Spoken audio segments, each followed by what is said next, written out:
আসসালামু আলাইকুম সবাইকে। তন্নিটের থেকে আমি তন্নি সবাইকে ওয়েলকাম জানাচ্ছি। আজ আমি আপনাদের সাথে হাঁস ভুনার একটি মজাদার রেসিপি শেয়ার করব। কথা না বাড়িয়ে চলুন তাহলে রান্না শুরু করি। চুলায় প্যান বসিয়ে দিয়েছি। রান্নার জন্য প্রয়োজন মতো তেল নিয়ে নিয়েছি। তারপরে দিয়ে দিয়েছি 1.5 কাপ পরিমাণে পেঁয়াজ কুচি। পেঁয়াজটা আমি একটু ভেজে নিব। পেঁয়াজ ভেজে নিতে নিতে এর মধ্যে আমি কিছু মশলা অ্যাড করছি। দিয়ে দিয়েছি এলাচ 5-6টা, দিয়েছি 2 টুকরো দারুচিনি, 5-6টার মতো লবঙ্গ, 8-10টা দিয়েছি কালো গোলমরিচ, দিয়ে দিয়েছি 3টা তেজপাতা। পেঁয়াজটা যখন ভাজা ভাজা হয়ে যাবে তখন এর মধ্যে দিয়ে দিব 2 টেবিল চামচ আদা বাটা, 2 টেবিল চামচ রসুন বাটা। তারপরে এগুলো একটু নেড়েচেড়ে ভেজে নিব। এখন এর মধ্যে দিয়ে দিব 2.5 টেবিল চামচ শুকনো মরিচের গুঁড়ো। হাঁসের মাংস একটু ঝাল ঝাল হলে আমার কাছে খেতে বেশি ভালো লাগে, আপনারা চাইলে কমও দিতে পারেন।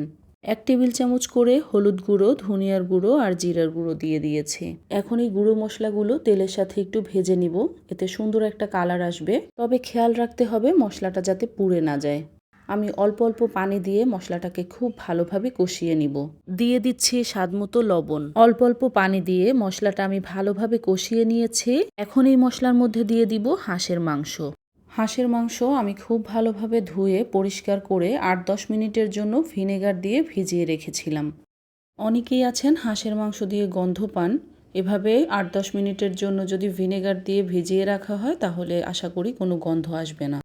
মশলার সাথে মাংসটা ভালোভাবে মিশিয়ে নিয়ে তারপরে ঢাকনা দিয়ে ঢেকে দিব।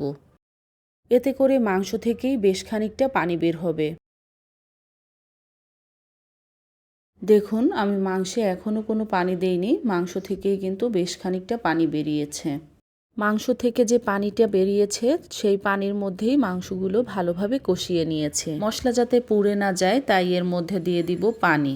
হাঁসের মাংস যেহেতু শক্ত হয় তাই আমি পানি দিয়ে বেশ কিছুক্ষণ সময় নিয়ে মাংসগুলো কষিয়ে নিব। যেহেতু আমি ঢাকনা দিয়ে মাংস কষিয়ে নিয়েছি, এতে মাংসটা প্রায় সিদ্ধ হয়ে গিয়েছে। দেখে নিশ্চয়ই বোঝা যাচ্ছে মাংসের কালারও চেঞ্জ হয়ে গিয়েছে আর তেল আর মশলাটা কিন্তু আলাদা হয়ে গিয়েছে। এখন এর মধ্যে দিয়ে দিব প্রয়োজন মতো গরম পানি। তারপরে ঢাকনা দিয়ে আবারও কিছুক্ষণ রান্না করে নিব। রান্নাটা কিন্তু প্রায় হয়ে গিয়েছে, মাংসটাও সিদ্ধ হয়ে গিয়েছে ভালোভাবে। এখন এর মধ্যে দিয়ে দিব 1 কাপ পরিমাণে নারকেলের দুধ। সামান্য পরিমাণে নারকেলের দুধ কাপে রেখে দিয়েছি। এখন এর মধ্যে 2-3 টেবিল চামচ ক্রিম দিয়ে ভালোভাবে মিক্স করে তারপরে মাংসর মধ্যে দিয়ে দিব। সব কিছু ভালোভাবে নেড়ে চেড়ে মিশিয়ে নিব।